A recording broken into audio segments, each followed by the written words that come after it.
goal is to bring you your next favorite band.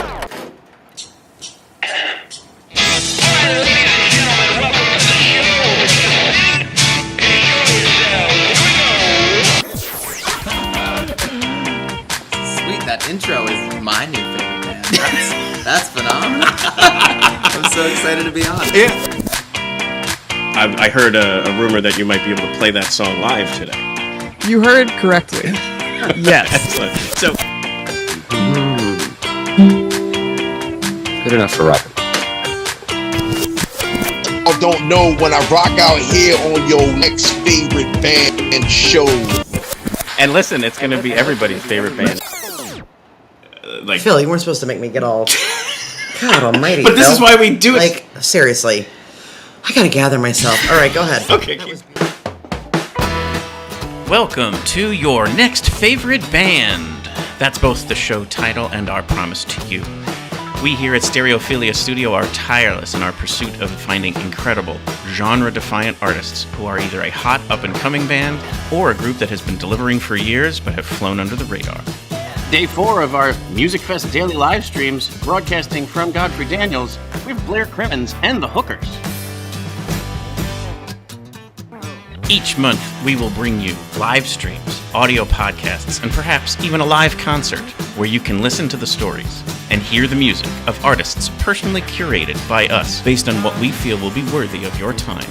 Be sure to subscribe and tune in to each episode because the possibilities are endless and you never know who will be your next favorite band. Hello, everybody. Welcome to the show. I am your host, Philip Reese, and I am joined by guest co-host Blair Crimmins, and you are to your next favorite band. Nice. I never know what's going to happen when I point to the person. Yeah. So far, it's been 100%. But I'm always waiting for them to be like, I don't know what to say. Thank you so much for coming on. I mean, like, let me tell you, like, I'm going to set this up right now. Super hot out. You're traveling and gigging. You know, you're living out of, you know, a van and hotel rooms, and you don't need some, you know, fakakta podcast to ask for your time while you could be resting. But you always say yes.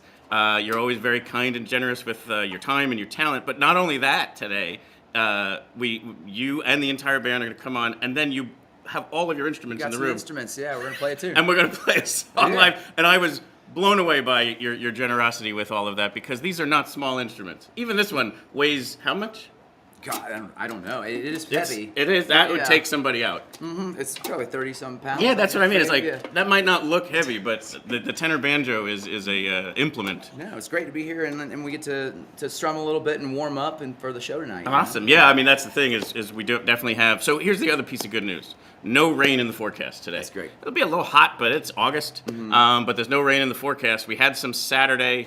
Yesterday we got lucky. It was gorgeous. And then we do have some rain coming up. Tomorrow looks like it could be a washout, unfortunately. But the Hookers got lucky. Yeah, tomorrow's our day off, so we'll just stay inside and practice or something. Yeah. I was going to recommend you guys should go over to the Martin Guitar Factory. I haven't done that yet. As many times as I've been up in this area, I still haven't gone. Yeah. That's very, very cool. But again, thank you to everyone and for doing this. But what we always like to do to start is kind of talk about the picks of the day. So here for day 4, Monday, August the 5th, fave of the day, shocker, Blair Crimmins and the Hookers. You really love us. And we're going to play some music from each of these artists, but I'll just rip down it quick. Yeah. Blair Crimmins and the Hookers are 7:30 on Stodplots. Fig for a Kiss is a Celtic band. They're playing on Zinzenplatz at 5. Emily Drinker, Stodplots at 6. So they're on. She's and her band, the Funky Tea, are on right before you on that same stage.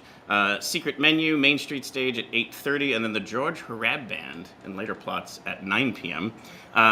2 massive coincidences on this list.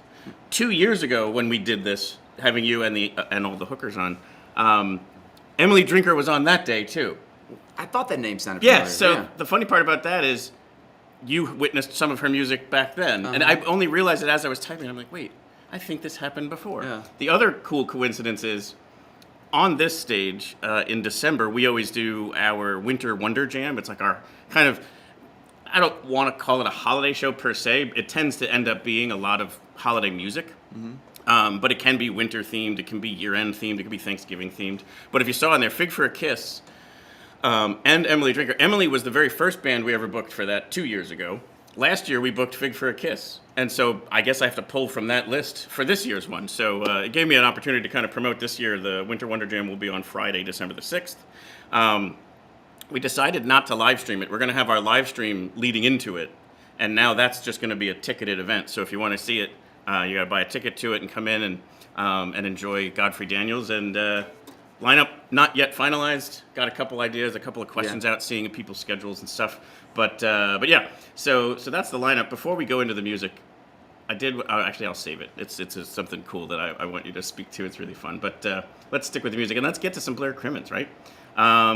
I think this will be interesting for people. The closing show, again, back to your generosity. Way back when this show started, like, it's actually your fault that I even started this thing. My fault. It is. Well, if anybody hates the show, it's actually, you can blame Blair, because here's why.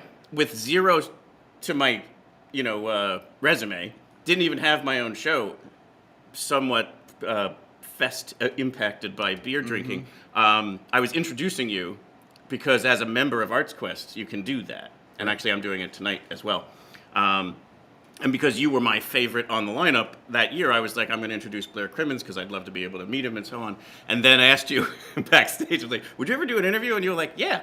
And I was like, I don't have a show. I don't have anything. But because you said yes, like I had to make a show. I had to basically go find that happen. And so you were interview number 1 for me, and that went well. And then I actually had the guts to ask other musicians that same year, because I was like, well, crap, if I've got one, can't just have one episode. Man, I'm glad we got the ball rolling, because it's really cool what you're doing and getting exposure for all the original groups at Musikfest every year. Oh yeah, it's definitely about that, original music and independent artists in particular.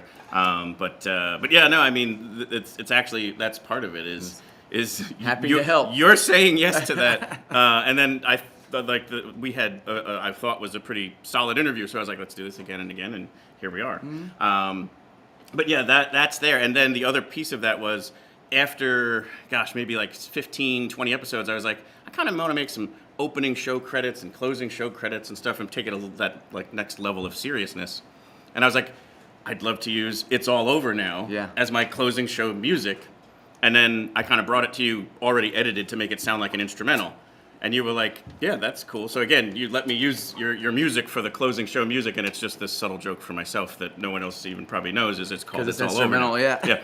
But here's the actual, music that, we'll be able to kind of speak over. But it also is a hilarious video. So I want to hear some more about the video. But it has a cool, funny opening, and then it gets into the music. But here's It's All Over Now by Blair Crimmins and the Hookers. Welcome to our program, Mr. Crimmins. Oh, thank you. Thank you for having me. Who would some of your influences be? Bessie Smith, Johnny Mercer. Could you tell our viewers how you came by the name The Hookers? We all the place, and then... Would you say that album is representational of a live performance experience? So you haven't been out to see a show or listen to our music? No, I wouldn't say so, no. Mr. Crimmins, where are you going? I'm going to the bar. The bar? Mr. Crimmins?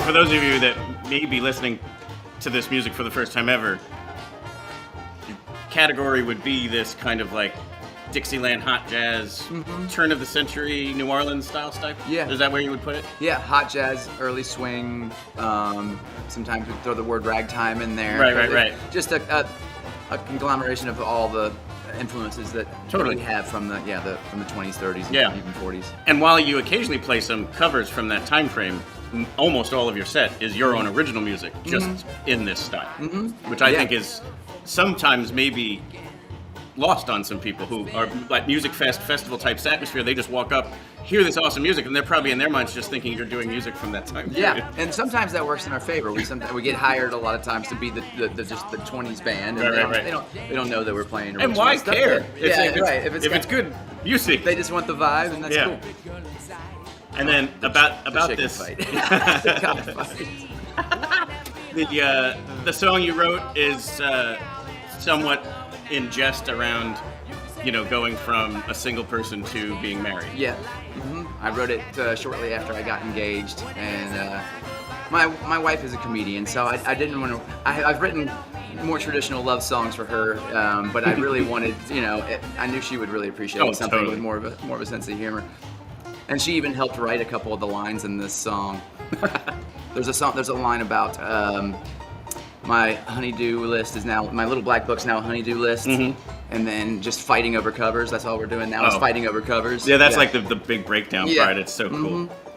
And then tell us more about the video. It's just such a hilarious take on everything.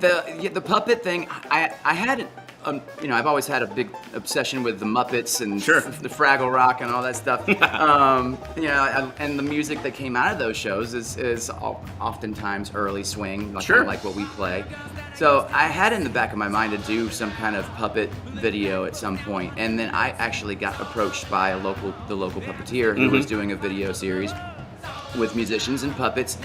And it was he sent me a couple of example videos, and it was all very, very wholesome. And I was like, well, that's not us. We're not doing the PBS. Did you read the name video. of the band? Yeah, so I was like, what if we changed it up and we took the puppets out for a night on the town and got really debaucherous with them. And so I love it. And it turned into a way bigger production than what he was originally doing. It was kind of just a one camera shot. And we just took over a couple levels of the Star Bar in Atlanta, Georgia, and got as many extras as we could to come over and called on everybody we could to act. Standing on the bar right here. Obviously, the ceiling is a little low for standing on the bar, but we still Figured out a way to do it. Yeah. Yeah. Excellent stuff. And we actually got the whole song in pretty much. There was one other song. What I love doing is the other thing you do that's brilliant is you take modern songs and cover them in this style. So obviously we talked about covering Jelly Roll Morton or something like that from the time period, but to take something like Psycho Killer and turn it into what you do. Yeah, I mean, I love that kind of music. I love classic rock and 80s music and new wave and punk and all that stuff too. So, I mean, Psycho Killer I had been playing for years before I started the Hookers too. Right. So for some reason, it just has kind of followed me around as this cover, and it translated so well into this. Oh, it totally is. It's one of those jungle swing song. And sometimes you're listening to these, and before you get to the chorus, you're going, "Wait, I know this song. What is it?" Because it's your brain is going, "Wait, some things sound familiar and others don't." I see the look on everybody's face in the audience, like when they're putting it together. Yeah. So here's Psycho Killer by Blair Crimmins and the Hookers.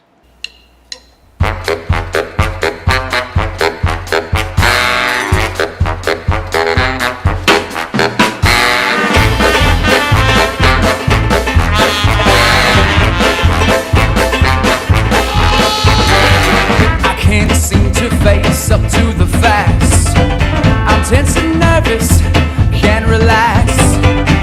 Can't sleep, bed's on fire. Don't touch me, I'm a real live wire. Psycho killer, guess they say. Fa fa fa fa fa fa fa fa fa, yeah. Run away. So forgive my ignorance, and if this is like oversimplifying it, but it must take a while to take a modern song and translate it to this style. That can't be like the easiest thing in the world. It takes a real long time if you're me. Right. Because I used to write arrangements. Now I try and get somebody that's better at than me to do it and much quicker. But it always took me a while to write out the parts for these kind of things. Yeah. So it's bottom line is. But you have to find. I mean, once you figure out where the direction, what the overall feel of the song is, Sure. how you're going to reinterpret it, the rhythm behind it, how you're going to change it. Then they can't all just be swings, just like the generic swing beat. So you try and experiment in what works with this tune. Right. And then it clicks, and then everything falls in behind it. Yeah. I could see that. But it's brilliant stuff. If you can make it down today, definitely check it out. As we said, it's 7:30 on the Stadplatz stage. It has a beautiful backdrop. It's actually, when I play the closing show music, that's the image is the video of you all actually playing Hot Damn and not that music. But if you're just... That's fine. Yeah, you don't totally pay attention, it's fine. But if you can't see it today, definitely check them out when you can and explore the music. Nate Runkle is tuned in. He's a huge fan of the Muppets himself. Actually, I took that video and sent it to him. I was like, you got to check this out. Because he's a podcaster down in Philadelphia, has a show called Yo, That's My John. Oh, okay. That Philadelphia phrase. Yep. So a lot of time it is about music, like whatever's kind of like, like similar to my show, like whatever's catching his ears, but it could be a movie, it could be a book, it could be anything like that. Whatever Johnny's into. That's exactly right. Yeah. But he has a Muppet version of himself, like in the background. Oh, cool. And that was what made me say, I was like, if you like that, and he's obviously a huge fan of the Muppets, so very good. Well, then I also have my kids' project too that has puppets in it as well. Yeah. Yeah. That's right, the Captain Crimmins and the Storyboat Band. Great new music, very much around the environmental theme. The environmental theme, and still within the same kind of swing genre. Absolutely. So the next one we're going to bring up is actually, I don't have a video of this. I kind of wanted to actually, if you heard me talk about before, the Winter Wonder Jam and Fig for a Kiss was booked for it. What we're actually going to share is a clip of them playing, again, on this stage. And just to kind of give a flavor of what they're all about, this is from the Winter Wonder Jam.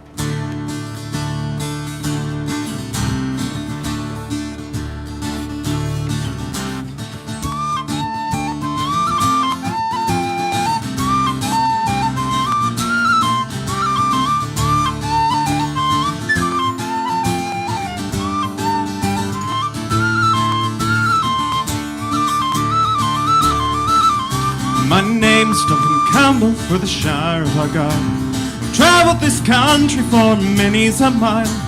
Travelled through Ireland and Scotland and all. And the name I go under is Erin Gobra. One night in Ricky as I walked down the street, when a saucy big policeman came for to meet. He glowered in me face and he give me some jaw, saying, when come you over, you're Erin Cobra. Well, I am not. So Celtic Trio, it might even be back up to a quartet. They had a member of their band study abroad, actually, music in England. And I believe she's back now, so I think they'll have fiddle to add to this. It's a great Beautiful Celtic music. Yeah. And it's local. These are people from Bethlehem. And Addie, the woman in the middle, she works for Arts Quest, and it's just such a neat thing about how this community offers such great and diverse music. Like yesterday, we had on Dustin Douglas and the Electric Gentleman, who's local, and he's like southern rock, like bluesy rock, and Erin Kelly, who's local from Allentown, she's country rock, and we just have such great. Is this original music too? I don't believe it is. Okay. They do write some originals, but they do tend to also do mix a ton in of traditional stuff. Yeah. And a reel, I believe they call it, where it's like 3 songs in one or whatever. Yeah. I didn't know any of that. Learned it the night we talked to them. But they are stunning musicians. There's reels and jigs. That's right. And I didn't put this up on the screen, but just real quick, it's 5 o'clock that they're performing on Zinsenplatz, which was the stage you were on last night. Cool. Yeah. I learned actually recently how to tell the difference between a reel and a jig. Oh. If you want to hear. Yeah, do it. A reel, think of the word strawberry. Okay. Strawberry, strawberry, strawberry, strawberry, strawberry. And then with a jig, you think of rutabaga, rutabaga, rutabaga, rutabaga. Strawberry, strawberry, strawberry, strawberry is a geel. Yeah, rutabaga, rutabaga, rutabaga is a jig. Very cool. See, but that's what I mean. It's like Never. Let's get That's nerdy. the extent I know of Irish music. I mean, there we go. And then this was the one we were talking about. The coincidence. Emily Drinker performed on the same day as you 2 years ago, and we highlighted her music. Here's a different song from that year. This is a song called "Guilty" by Emily Drinker.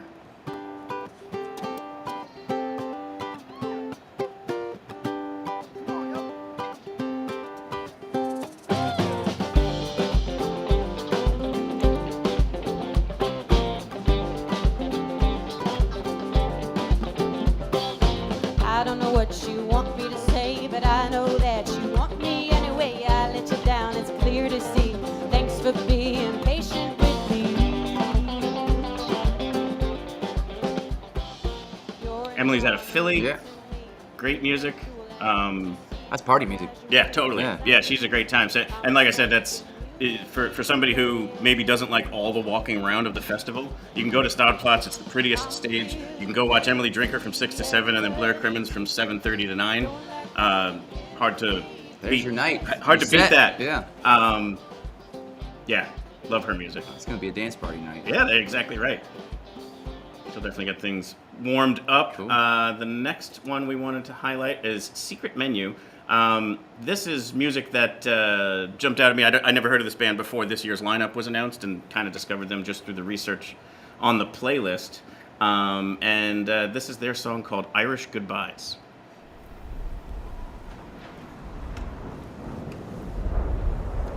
It's a very cool video too. Like, I don't know how they did it. It's like they're on frozen ice. I don't know how that works.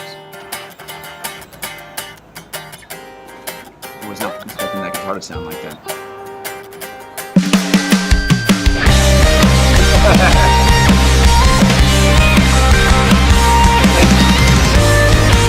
Yeah, they totally baited you in on that one.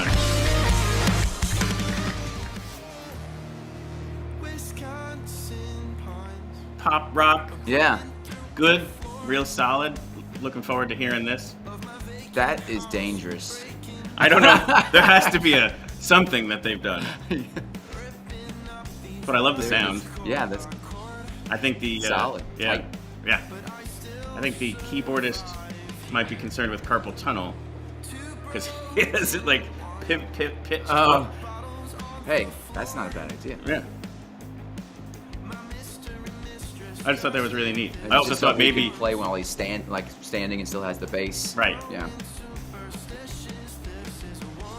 Or maybe it's just for optics. Yeah, you can or tell that so that that's we a can have a keyboard point instead of of just a black conversation. box. Yeah, piano. Anyway, there's a Secret Menu. Love it. And one last one is the George Harab Band, Bitter Angelica. George was on the show on the first day of the festival. He's another local musician. So I said, hey, I can't bring you on the day you're performing, but let's bring you on one of the other days. And he was like, oh, let's do it on the first day so we can promote, because he actually played 2 solo sets on, I think, Saturday and Sunday, and then today is his full band. So this is an example of the full band experience of the George Harab Band, Bitter Angelica. 1, 2.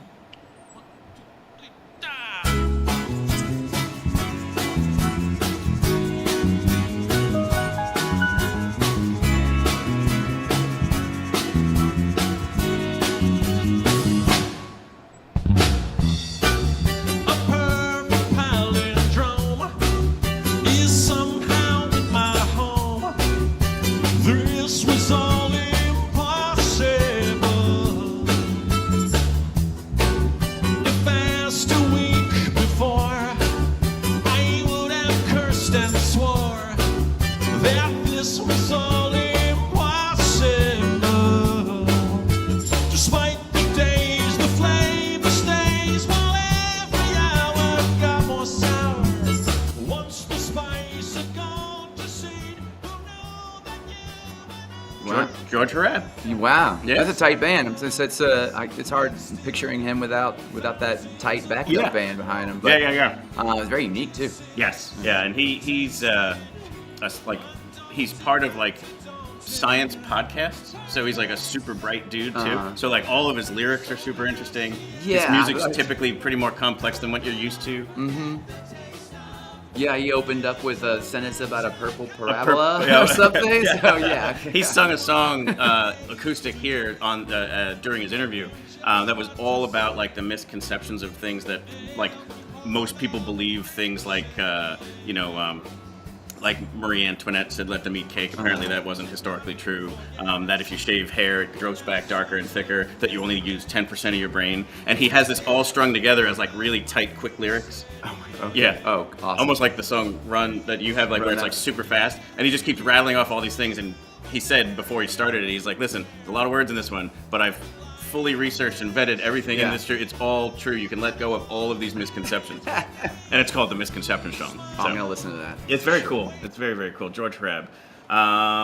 And that's the lineup. So hopefully you can join us today. Like I said, it's a day that there's definitely no rain, and I think every other day of the festival there's at least a chance, if not a high probability. So get out now. Take advantage of it. Monday at Musikfest is always a special night. It's kind of like Patrick Brogan always talks about his 3 favorite days of the year are Thanksgiving, Christmas Eve, and Monday at Musikfest. Is that right? Yeah, I think just because it just has like, there's unique opportunities. It's maybe just a little more chill than the weekend or whatever. Maybe he finally gets to relax. Right, he might for a actually day. be able to take in some of the music, but yeah. So that's that. Okay, so let's pivot to the interview. Welcome to the show. Oh, Blair Crimmins. Yeah. Oh, thank You're you. no longer a co-host. You're now a All guest. All right. Now I'm nervous. And this was the thing I was going to bring up before, but I wanted to just share this post that you put out there of your two. Aw, my boys. I just thought this was so cute because they're lying in your guitar case. Yep. They go for it every time. There's a dog bed in that room, and they chose to not let you take the case, thinking that might stop you from leaving. Yeah. The little guy Rick, he always jumps in the case and lays there, but on this particular time they were both hamming it up for me. Oh, I loved it. I just wanted when I saw that, I was like, oh, I'm definitely gonna bring that up when we got there, like, because it is. I mean, I'm sure they're sad. Like pets are sad when they can tell, like, oh, he's backing up again. He's gonna leave. My wife says that the dogs are like totally different people when I'm gone. When you're gone, yeah. They enter like defense mode. Like the must protect the home front. Yeah. Blair's gone. It's our job now. Well, that is very cool. But yeah. So we touched on obviously the sound, and kind of like the vibe and everything about that. Like you lean all the way in, so obviously you have the sound, you have the orchestration, and so on. Then you also wear you're in full like on stage. You're embracing that entire kind of character. God, that was like half of the appeal of the music for me. It was getting to wear those the cool clothes. Yeah. Yeah, for sure. I mean, no, I've always enjoyed wearing that kind of attire. So yeah, it just goes with the vibe. Yep. Yeah, very sure. And we've like I think you've been on the show like 4 times. People can go check out those prior interviews if they really want like the deep dive into the origin story of Blair Crimmins and the Hookers. I wanted to jump and make this one more about the instruments. Yeah. If you don't mind, like, so these are gorgeous too. Like that's the one part about these types of instruments they're just pretty to look at. Right. Well, they came out at a time where more was more. Right. Instead of. Yeah, the back is. I just noticed that yesterday for the first time. And who sees that but you? Just for me. Yeah. Yeah, exactly. And then also there's a carving. I don't know if you can see, but the ornate. The heel is carved, and that was really popular for these types of banjos. Right. Pre World War II era banjos. They're called. This one's it's a tenor banjo. Right. It's a 4-string, and that was the 4-string banjo was king at the time. Sure. Up until the evolution of bands where they started having amplification. Yeah. So this banjo was placed in the back of the room next to the drums to bang out more of the rhythm section. really loud, just chunking away in the rhythm section. And in some of those old recordings, you can't even really tell what chord they're playing. You just hear this ambient, this ambient. And you had even we were talking about this last night, which I thought was interesting. On the recordings, it sounds different than what's actually being played. Yeah. I mean, they were doing their best at that time to get the sound onto the wire or whatever they were recording on. Right. But when you talk to people that played during that time, for instance, I mean, it sounds when you listen to an old recording, you're gonna hear like. And that's me bouncing my fingers up and down on the string, so it mutes between each strum. Oh wow, yeah. But and that's what it sounds like they're doing on like Louis Armstrong's Hot 5 recordings. But in actuality, what they were doing is And you could even kind of hear the compression in here too. Yeah. What happens? They strum, they let it ring all the way out, but on the record, all you could hear is that attack. That one, probably the peak of it. Yeah. So if you hear any real, like, authentic Dixieland bands that play it the way that it was played before, the banjo technique is a little different. So that's the kind of, to use a word maybe for a non-music trained person, it's more staccato is what you're hearing, but it's more, I don't know what the other reverse of that would be, but like it's not as staccato as what it should be in person. No, yeah. And then I mean, same with the guitars too. And when they had sessions with the guitar player would have to walk up, in front of the band to do his solo, then drop back out. Right. Which isn't really convenient to do on a stage these days. Everybody has. And again, like we talked about, these are heavy instruments, and you're walking around behemoths like we have a stand-up bass that we'll be talking about in a second, and drum kits and horn sections, and it's not exactly, you could get hit in the head with some. Right. I mean, it's just it's a matter of how authentic do you need to be, and just to achieve the sound. But for me, I got my first 4-string because I was listening to those albums, and I was just a guitar player at the time, and I was writing some of these numbers and realized that the guitar just wasn't the sound that I was looking for. So I took up the tenor banjo just so I could play this type of music with this band. Certainly. And now I play. Probably 75% of the show is on tenor banjo. Maybe more. I pick up the guitar still too. Yeah. But a lot of it's on the banjo. Like I said, this was the predominant type of banjo during that era in the big band. And then as the guitar players found amplification, and more band leaders started hiring guitar players, and you have this time, and I guess maybe in the 30s and 40s where the banjo players are trying to get those guitar gigs. Right. So they've got a 4-string guitar and they go and play there. And then the guitar players want to pick up the banjo gigs, so they've got 6-string banjos. You see a lot of those. I mean, they still make them, but you usually find them in antique stores, and they're all old and unplayable. But, so what is the other type of banjo called? The 5-string banjo. Yeah. The 5-string banjo is what's played for bluegrass music, and that's more very finger picked, right? Popularized by Earl Scruggs. Sure. And that's finger picks. Like on all individual finger picks, and it gives that really like lightning fast sort of. Yeah, it sounds like a true locomotive going. Yeah. It's the person I always think of oddly as Steve Martin. But like that's like funny is like. Yeah, he's a great finger picker. Right. And the fifth string on the 5-string banjo has one short string on it. That's it's an open droning type string, and it's tuned in a open tuning, so that means it sounds like a chord just when you hit strum it. This sounds more like what you hear when an orchestra is tuning up, like the sound of violin. Yeah. And there's also there's the tenor banjo, which is tuned in fifths, and then there's also the plectrum banjo, which is a 4-string, which is a little bit longer in the neck, and that one actually is tuned to an open tuning. Which they're very similar, but you could tell that. If you listen, you can tell the difference. The long neck makes the plectrum banjo a little bit more slinky, like sounding, and this one's just very, very punchy. Yeah, I just saw somebody perform, and they had almost a ukulele banjo, like it was a banjolele. Yeah. I got one of those. Oh, that's It was like, I pulled that out, and I was like, "What's like a?" Yeah. I thought it was almost a gag. Yeah. Until he started playing, and it was legit. But like just by sight alone, I was like, someone shot it with a shrink ray, and brought a banjo down to the baby size. But it sounded cool. They're cool. Yeah. I mean, they were prominently, used by people like Cliff Ukulele Ike Edwards, who played funny tunes. Yeah. Like. And I guess that's Tiptoe Through the Tulips and all that stuff, Yeah. It's like similar to like the opposite of that was I saw somebody play a bass saxophone, and it was like comically large. I was like, oh my gosh, it's bigger than a human. Yeah, climb on a ladder to play one note. Yeah. But it sounded amazing because they were the bassist. It was a 3-piece, and it was a drummer, a slide guitarist, and then a bass saxophone. And it was such a cool sound. I'd check that out. Yeah. I love that. That band Morphine was one of my favorites. And that's what they had. A lot of it kind of sounded like that. But this band is called the Hootin' Hollers. Check it out. Yeah, I would definitely check them out for sure. But yeah, thank you. I would love to keep chatting at all, but I want to make sure we cycle everybody through. More instruments. So should we do horns? Yeah, cool. Bring the horns up. Yeah. And I don't think they need to worry about headphones. Because we're not bringing up anything recorded anymore. How exciting! Brought some toys too. I know. I can't wait to talk about these things. Thank you again. This is to me. I hope people are getting as much a kick out of this as I am. I love learning about all this stuff. Yeah. So first, let's introduce everybody. You can give some backstory on like how you got to be a hooker.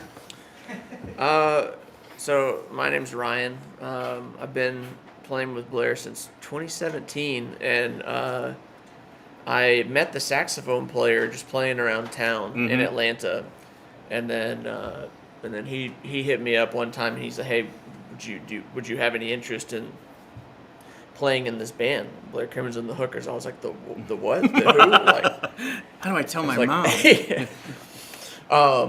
And then I got connected with Blair, and then it was a good match, and then I've been playing ever since. That's so cool.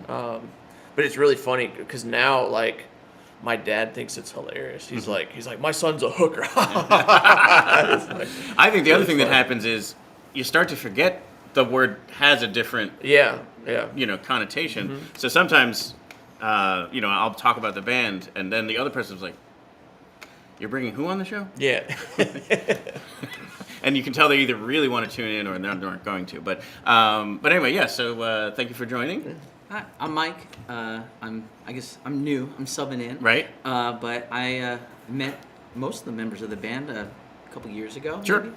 I've been subbing in here or there. Yep. Known Ryan for a long time. Played in Atlanta a ton. And, I was going to ask. So from Atlanta as well. Yes. Yeah. So I got to think: is there like a sub community of brass players, like who you all know each other and kind of keep in touch, that type of thing? Yes. I would think so. Yeah. Big time. Yeah. Cool. So yeah, let's talk about the instruments. So we have a trumpet, and we have a slide trombone. Yep.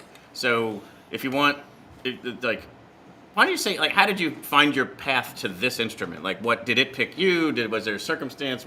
Did you know it ever since you were a kid? I want to play that. I have a very specific story about this. I was on a family vacation. It wasn't a very good family vacation. It was like, but we for whatever reason we decided to go to like Silver Dollar City in Branson, Missouri. So we were on this road trip, and we were in this like crappy little motel. And interestingly enough, it was the 1996 Olympics. Okay. And it was the opening ceremony. We watched it on this little tiny TV in our motel, and there were trumpets lined around the stadium. And I didn't know what a trumpet was, but like I just remember seeing, because my family, like, or at least my immediate family, no musicians in there really. Oh, interesting. So like, but I saw the trumpets lined around, and I was like, dude, what are those things? And then I think my mom was like, "Oh, that's a trumpet," and like that. I was like in 4th grade at the time, so like 2 years later, when band came up, it wasn't even a question. I was like, I got to play that thing. That's so awesome. It was like I don't know what it was. Like 4th grade, I saw it in the Olympic ceremony, and I was like, that's the thing. That's fantastic. Yeah, so that's what I mean. Like sometimes it just calls to you right away, and other times it's like an accidental thing. I was talking to somebody at an interview where they were trying to explain the saxophone, but they couldn't think of the word of it, so they were in the first day of music class where they're picking instruments, and he's like, it's that thing, and it's you kind of hold it like this and you play it, and they went clarinet, and he goes, yes, that's it. And so he goes with his dad with the little slip of paper to the music rentals company, and then they come out with that, and he said, as soon as the box came out, I knew something was messed up. And then the dad was like, too late, I already paid for this one, guess what, you're now a clarinetist. But it's just funny how sometimes that happens too. But did you ever hear I just saw this recently, a stand-up comedian was just like, I have a problem with the trumpet. Have you seen this one at all? Okay, you should check it out. I'm sure you could Google search this and it would come up. But he's like, 3 buttons, and it plays all the notes. I call bullshit. Like, it was just anyway, it went on from there, but it was just like this really funny thing where like compared different instruments. To be honest, I don't know how it works either. So. It's a marvel. But yeah, so how did you find your way to the slide trombone? I wish I had as cool of a story. But no, I started in band in elementary school, back when that was more, I guess, of a normal thing. Sure. And I really wanted to play saxophone, but I think so did everyone else. Right, so right, yes. There wasn't really enough for some to go reason, around. that's like the major draw. It's so right, weird. yeah. 80s music just killed it for everybody. Yeah, exactly. Right. So I tried it, and I was horrible. It was not good at all. But my second choice on the list was trombone because I thought it was kind of funny. Yeah. And is there a non-slide trombone, or is it only a trombone? Is this? There's a valve trombone. Okay. It was historically used a lot more in the 18th century. Sure. But and 19th centuries, but nothing super major now, unless you're Bob Brookmeyer or Juan Tisol, yes. like the great valve trombonist. But slide trombone is definitely the most common. Oh, totally. Yeah. You always hear the adjective. I was like, but I never seen anything alternative to that. I was just like, maybe it just stuck that way. But yeah. So thank you for that. And the thing that I thought was going to be equally as interesting to talk about is the toys, because they get certain noises at it. And I'll be honest too, like sometimes I always like sitting there watching, I'm like, wow, that looks just like a plunger. Oh, that is a plunger. And so that was the funny part too, is I wanted to kind of talk about that, like some multi-purpose. Yeah, some person. Right, yeah, it's good to have on occasion. But somebody somewhere must have just said, I need this noise, and maybe they were missing something. It was like, shit, give me the plunger, and like it worked, and now it's. Now it's like standard. Yeah. Oh, what's interesting about that is, I think it's pretty specific to jazz in particular. Sure. Because there's in the classical world, like there are mutes. Like we do use mutes in like the classical world, but in that world, the particular onus is on purity of sound. Like you're always trying to get this pure sound. Whereas like in the jazz world, one thing that I find super interesting is it's more about like the nuance you can get, and you hear that in jazz singers, and I think like a lot of the times when we're playing, especially a brass instrument, we're trying to mimic the human voice. Interesting. So like, and you hear like a lot of the jazz singers that are slipping and sliding around, and then you hear the brass players. What are they doing? They're slipping and sliding around. Yeah. That's why we use vibrato. Yep. But yeah, like so. Okay, you get this like you've heard. Yeah, it does that like wah-wah type thing. Yeah, and same thing with this. This is like if you ever watch cartoons. That's amazing. Yeah. That kind of stuff.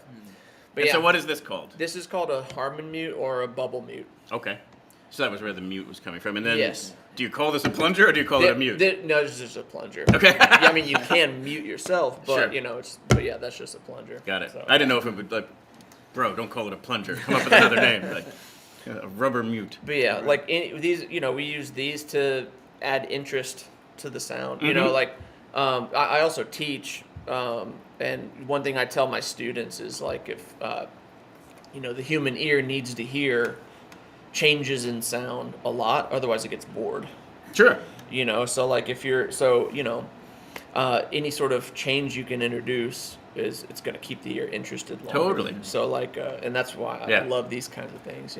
So I actually had on it almost does it for you. So a neuroscientist who's also a musician, and he talked about what part of your brain does that. Really? And it was such a cool talk because I was just like, just keep talking. It's so interesting and cool because it not only just in a song, but even different genre, different style, and how actually what it comes down to is your interest in hearing different things actually is depending on how trusting and safe you feel. Interesting. So when you are not feeling that way, you don't want to hear anything new or different. Interesting. Because that's just going to make you scarier. But if you're in a safe environment, then you're like, sure, bring it on. Yeah. And then your brain's like, yeah, I want to play around with some new things. Give me something different and new. That's just cool. He was talking about how that might be why some people prefer like the same music their whole life. Is they just may not be feeling good on the inside. Yeah. And it's just like interesting. Yeah, it was such a cool talk. Cool. But anyway, that's some cool stuff. But let's talk. So you have a plunger as well. I do, yeah. And let's hear an example of that and talk to us about too, like where that comes in. For sure. So similar to Ryan, a lot of it is based on kind of mimicking that vocal sound, that early jazz vocal sound. With slide trombone, you also get the slide to kind of help out with a lot of that.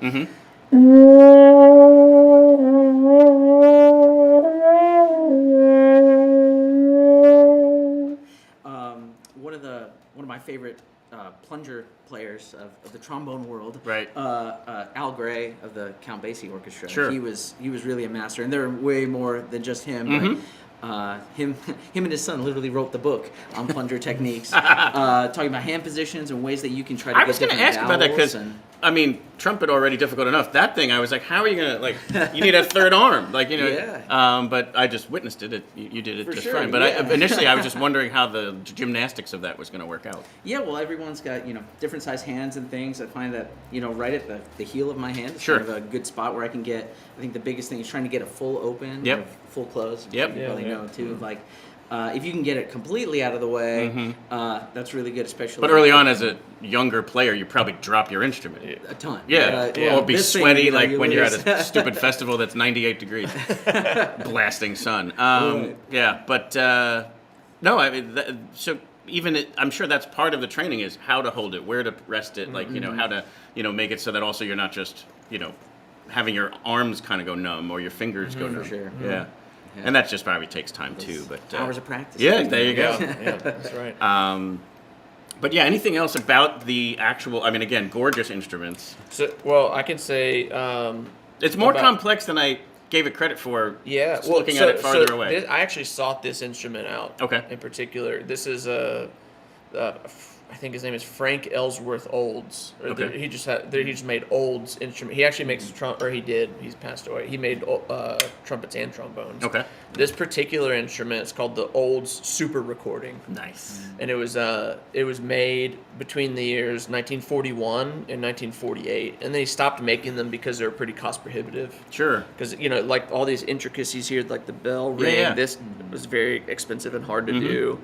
Like the different kinds Interesting, of tones they're doing of that metal. right in the middle of World Yeah. War II. Like, Yeah. not exactly the time for opulence. Yeah, but yeah, and this horn in particular was built, I think, in 1946. So, Wow. and I'm the third owner, weirdly enough. That's so cool. I thought there'd be more, but yeah. So, well, I guess also the flip Yeah. side of that is that's your instrument. Like it's it's you're attached to part of your right hand. yeah, it's interesting. Apparently, the original owner. This is interesting. We've played in this town, Coos Bay, Oregon, or a handful of times at least. And the original owner, like apparently this horn was just sitting in a basement in Coos Bay for like decades. And then someone bought it, and then I bought it because like everyone I knew was like, if you can get your hands on one of those things, they're like, and it's super fun to play. Yeah, so that's fantastic. Yeah. And how about the slide? Well, this is probably my daily driver in this kind of style, but it's not that old of a horn. I bought this one actually in Japan at the Yamaha flagship store in Tokyo. It's a Yamaha 895 EN, which is Ejiro Nakagawa's kind of pro model. A lot of trombone nerd talk there, but no, we love it. Thank you so much. But I liked it a lot. It's based actually off the Bach 16, which was a very sought after American horn, and it's got kind of a warmer sound. A lot of like the older trombones I find can get really punchy, except for the Bachs I like a lot. But this super even throughout the registers, very easy to pick up and play. I think it's good looking, but that was kind of a bonus. After playing it, I'm like, this is pretty cool. But yeah, this is kind of the one I use for this. But I know Ryan can speak to it too. But having like a different horn for the gig, it depends on which gig you're on. And for something like this works great. Certainly, yeah, absolutely. Well, very cool. Again, I would love to keep chatting, but I want to make sure we get the rhythm section up here. But Ryan and Mike, thank you so much for sharing some very, very cool details about the brass. Yeah, appreciate you. Thank you. Thanks for having us on. Yeah, absolutely. Thank you. And now we've got drums and bass. And what's interesting is like rhythm section, I again, not being formally trained, I think I was always thinking percussion and not necessarily a bass. But those kind of go hand in hand. Very much so. Like red beans and rice. Yeah, pretty much. Piano's technically percussion too. Oh, that's cool. Yeah, because of the hammer. Right. And guitar and tenor banjo as well in a group like this. Yeah. Anyway, let's do some introductions. I'm David Tyberg. I'm the bass player. Glad to be back. Yeah, absolutely. I'm Adam Wolf. I'm the drummer, and I'm glad to be here too. Awesome. Yeah. So I didn't know if they were going to be as, like, there's just, like, these nuances to these other things, toys to put on the front of them and to play around with it. But there's got to be some really cool stuff to your instruments as well. Yeah, so whatever you would like to, I mean, obviously the bass is, I didn't know if there were actually proportions to it, but, like, it's so cool to look at, like, from violin to cello to bass, like, they're almost, like, a third of the size of the other one, or 3 times the size. I don't know if that's accurate, but like it's just kind of neat to talk about that. Mm-hmm. So I think that's probably got a lot to do with the physics of it. If you think about the length of a string on a stringed instrument, every time you have the length of the string, you go an octave higher. Sure. So I think that very much applies to the size of stringed instruments, bowed strings in particular, because you've got this whole family of higher and lower instruments that are related to one another. Yeah. And then, so similar question, like, what was your path to the bass? Like, what was your kind of? Did it choose you? Did you pick it? Like, how did that kind of happen? It was hard to say that it was by accident. I remember being a really, really little kid, and I was watching a documentary about the Ed Sullivan Show with my parents. And of course, they make a big deal about the Beatles' first appearance on Ed Sullivan. They come to the U.S., and I'm looking at this, and like I come from a pretty musical family, family sing-alongs and stuff, and I'm watching this show, and I'm like, who is this guy who's having the most fun? He's got this big grin from ear to ear, bopping up and down, and sure enough, that was Paul McCartney, and I was like, I want to do that. Of course, I'm like in 2nd grade. I'm far too short to play this instrument, and eventually I find my way to the violin, started taking violin lessons and playing in school orchestra in the 4th grade, and spent the next several years asking to play the bass and being told, David, you're too short to play the bass. David, you can't play the bass yet. You're too short. And by the time I get to the end of 8th grade, I'm about to go to high school. I buy my first bass guitar as well, which at first was my major focus. I wanted to play bass guitar. And at that point, people kind of gave up and they were like, all right, David, you can try. You're still 5 foot nothing, but I guess we'll let you try. So my high school had several basses, and they allowed me to take one home over the summer, and I just fell in love with, especially being a switch hitter, getting to play both bass guitar and upright bass. What's the similarities and differences? So they're tuned exactly the same. Cool. So a lot of the fingering is pretty similar. Got it. But you'll notice that the scale length is a little bit different. So the length of the string. Right. So you'll see on upright bass, it's a much longer fingerboard, so it requires a lot more. Let's see, get away from the microphone. Whereas bass guitar is usually done with kind of a 4-finger sort of pattern, so you've got 1 finger per fret. Sure. But for upright bass, and particularly classical, which was sort of the style that I learned in school, was a lot of it is 1, 2, and then 3 and 4 together. Got it. So the shifting up and down the neck is a little bit different mathematically. And a stand-up bass is fretless. Correct. Yeah, so there's also that aspect to it as well. But that wasn't so tough coming from violin. Right. Yeah, I get that. Yeah, I've tried to pick up violin a couple of times since becoming a full-time bass player, and I'm like, this is far too small. now that I've got chunky, grown-up bass player fingers, there you go. it's hard to cram them back together. I'm sure it is. But that's very cool. And Adam, tell us how you found the drums. The movie That Thing You Do. Oh, neat. Is that true? Yeah, that's true. fantastic. Yeah, I really liked that as a kid. Yeah. It just kept happening. So Right. And that, for anybody who doesn't know, that's more of like backbeat kind of 60s rock. Yeah. It was a movie about various people from like kind of a small band, and they ended up blowing up because the drummer decided to change the beat. And I thought that was cool as like a little kid. I wanted to, be part of that. Capture the energy. Yeah. You know what I mean? Like, really impact music in a positive way like that. Yeah. That's super cool.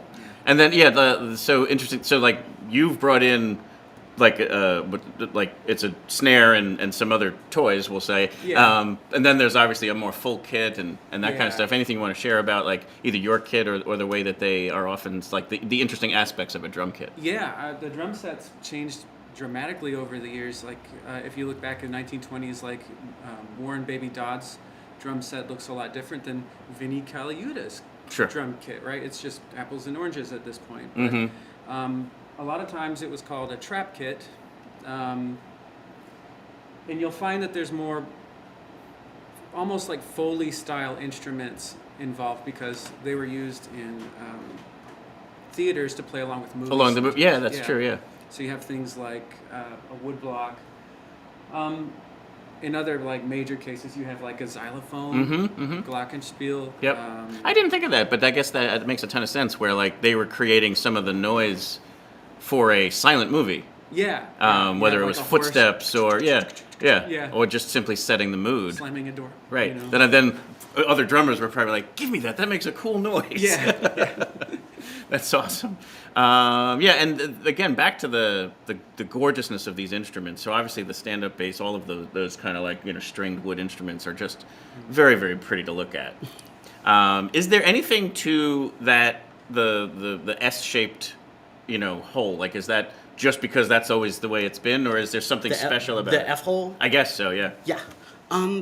I think a lot of it is tradition, definitely, but also a lot of it is kind of placement and which frequencies it allows at which speed to exit the body of the instrument. Sure. People look at it and they're especially like, that must be so heavy, and they don't think about the fact that it's completely hollow. It's mostly air. Yeah. And you're playing, the vibrating air inside, and a lot of that is... That's a fascinating way to think of it. Yeah. So you've got the sound holes make a big difference, and the shape of the instrument. And I just recently learned this: the varnish that you use on the wood can make a big difference to the sound. So the movie Red Violin is totally full of crap. That's funny. Then you see like even either hollow-bodied guitars or semi-hollow usually has that same kind of shaped hole. So, like I said, it looks pretty, but it obviously had some sort of scientific reason for it as well.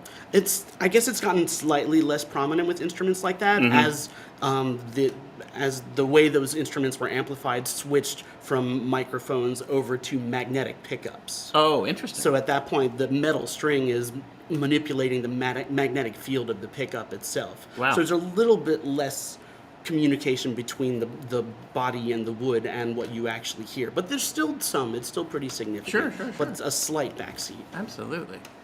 Wow, this is amazing. Thank you guys so much for sharing all that and for bringing the instruments in. What we were going to do now was kind of pivot this camera around, and you guys were going to knock out a tune for us. Yeah. So give us a few moments to kind of get the camera set up and get the hookers all in place and tuned, and then we're going to listen to some, you said you were going to do the Jelly Roll Morton song? Yeah. What's that one called? Black Bottom Stomp. Black Bottom Stomp. And this is a newer one that you all put together? Yeah, this is a new addition to the set list. That's awesome. Yeah. Cool. Well, let's get things rolling on that.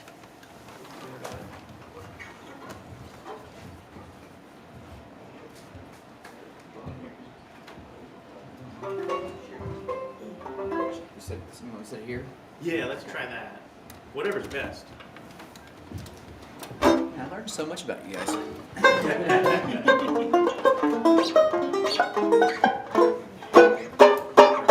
Over here, good. It's safe. What's the best arm for you? Yeah. You're blocking out Spartacus back there. Oh, you've seen the movie? Of course I've seen the movie. That's a great film. I am Spartacus. I am Spartacus.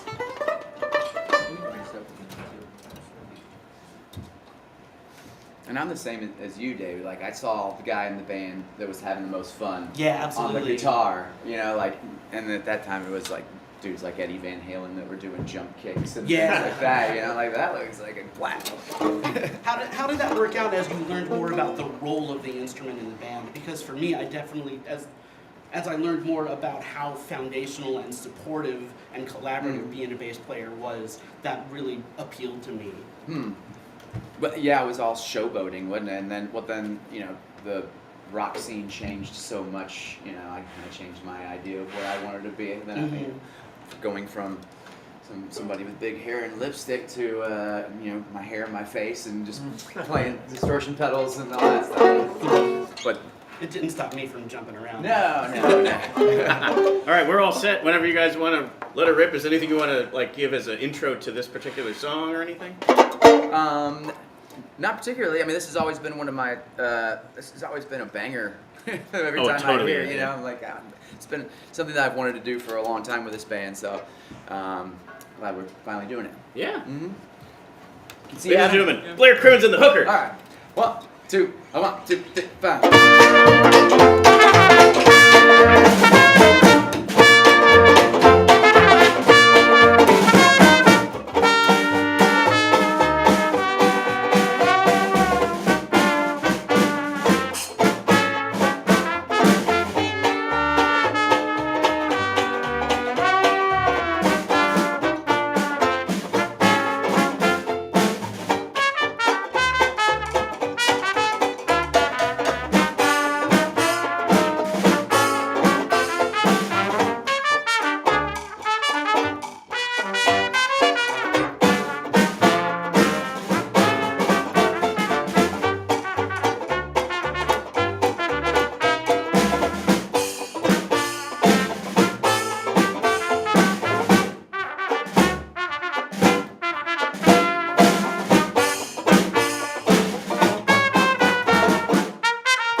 Ladies and gentlemen, Blair Crimmins and the Hookers.